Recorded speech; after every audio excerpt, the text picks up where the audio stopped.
মুসারে আল্লাহরে জিগাইবানি, আমি গরিব মানুষ, আমি ভালো কিছু কিনতে পারি না, ছেলে মেয়েকে ভালো কিছু খাওয়াইতে পারি না, ভাঙ্গা ঘর, এত গরিব, ভালো করে ঘর বানাইতে পারি না, আল্লাহরে জিগাইবানি।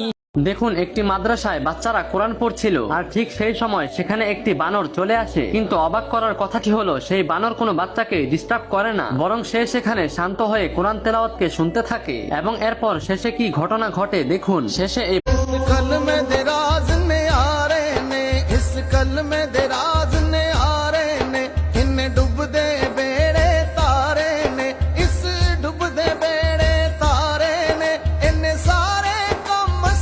মসজিদ